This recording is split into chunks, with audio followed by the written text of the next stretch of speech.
ওনার বড় ভাই আহমদ ইবনে ইসমাইল এবং ওনার মাকে নিয়ে হজ শেষ করার পরে বড় ভাইকে দিয়ে মাকে দিয়ে বুখারায় পাঠায় দিলেন। উনি মক্কায় থেকে গেলেন। মক্কা মদিনার যত উলামায়ে কেরাম ছিলেন, মুহাদ্দিস ছিলেন, তাদের কাছ থেকে হাদিস শিখলেন। এবং যখন তার বয়স 2 বছর গেল, 18 হলো, তিনি মদিনা শরীফে বসে চাঁদের আলোতে সর্বপ্রথম ওনার জীবনের প্রথম যে গ্রন্থটা লিখলেন, আর তারিকুল কাবির, আমাদের মাক্তাবায় আছে 10 খণ্ড এরকম বড়। উনি 10,000-এর বেশি রাবিদের জীবনী সেখানে সংকলন করেছেন। এই রাবির নাম কি, তার বাবার নাম কি, এই রাবির উস্তাদদের নাম কি, ছাত্রদের নাম কি, তার আমল কেমন ছিল, তার আকীদা কেমন ছিল, সে কি শিয়া ছিল নাকি সুন্নি ছিল, তার কাছ থেকে হাদিস নেওয়া যাবে নাকি যাবে না, বিস্তারিত লিখেছেন। উনি বলেছেন প্রত্যেক রাবির জীবনী সম্পর্কে আমার ঘটনা জানা আছে, কিতাব লম্বা হয়ে যাবে এই জন্য সব লিখি নাই। তারপরে হয়েছে কয় খণ্ড? 10 খণ্ড। সংক্ষেপে লেখার পরে কয় খণ্ড হয়েছে? 10 খণ্ড। প্যারে হাজির, ইমাম বুখারী রহমতুল্লাহ আলাইহি তিনি সহিহ বুখারী লিখলেন 16 বছর ধরে। ওনার উস্তাদ ইসহাক ইবনে রাহওয়াই উনি বললেন যে আমার ছাত্রদের মধ্যে এমন কেউ কি নাই যে আমার আশাটা পূরণ করবে? হাদিসের মধ্যে সহিহ হাদিস আছে, দঈফ আছে, শুধু সহিহ হাদিস দিয়ে কিতাব লিখবে এমন কি কেউ নাই? ইমাম বুখারীর মনে হলো যে আমার উস্তাদের আশাটা আমি পূরণ করি। এর মধ্যে উনি স্বপ্নেও দেখলেন যে রাসূল পাক সাল্লাল্লাহু আলাইহি ওয়াসাল্লাম বসে আছেন, তার গায়ে মশা মাছি পড়ছে, উনি একটা পাখা নিয়ে মাছিগুলো তাড়াই দিচ্ছে। তাবির করা হলো যে এই রসুলের গায়ে তো মশা মাছি বসে না, এগুলো হচ্ছে জাল হাদিস। এই ইমাম বুখারী তার এমন কাজ হবে যে নবীর সহিহ হাদিসগুলোকে তিনি একত্র করবেন। সত্যি তাই হলো। একদিকে স্বপ্ন, একদিকে হচ্ছে ওস্তাদের আশা। তিনি দীর্ঘ 16 বছর ব্যয় করলেন। তিনি মক্কা, মদিনা, বাগদাদ, কুফা, বসরা, নিশাপুর, ফুস্তাত বিভিন্ন এলাকায় হাদিসের সংগ্রহের সফর চালিয়ে গেলেন। আবার লিখলেন। তিনি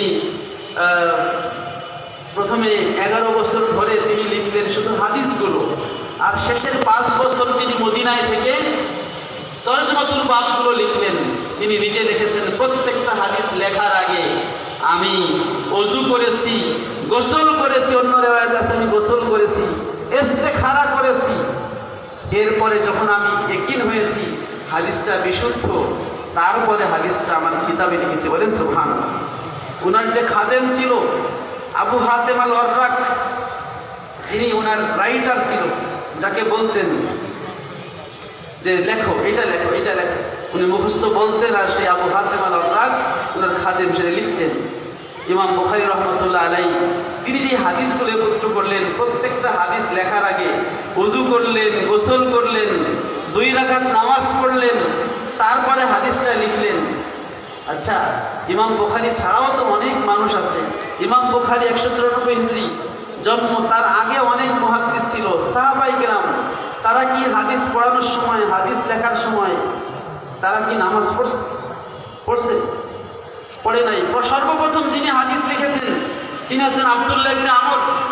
নবীজি বলেছিলেন যে কোরআন ছাড়া কিছু লেখা যাবে না।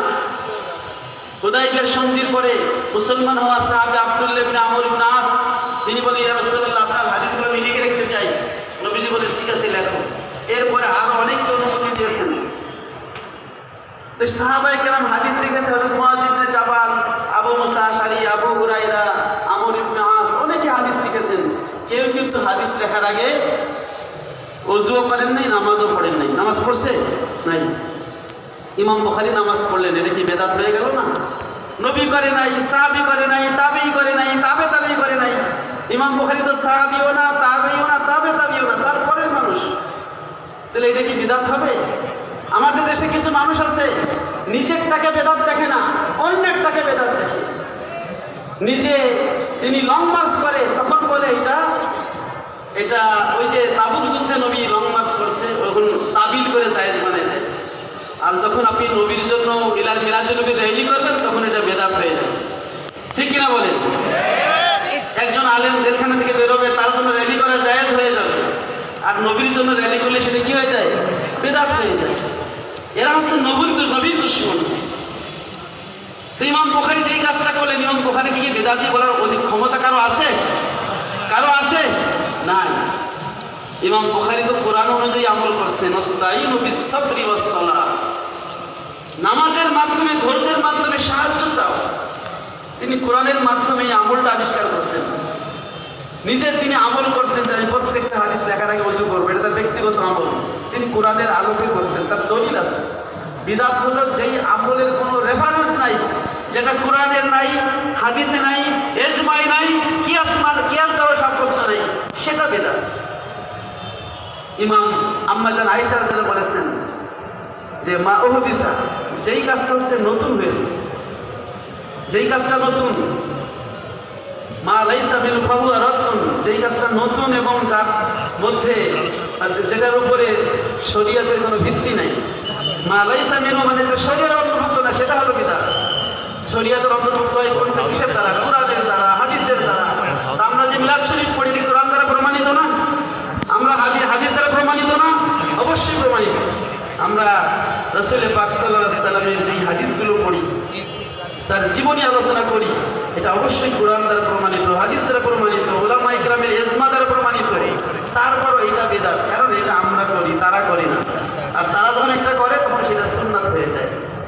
মূলত তাদের সংজ্ঞার মধ্যেই ভুল, বিদআতের তারা সংজ্ঞাই জানে না।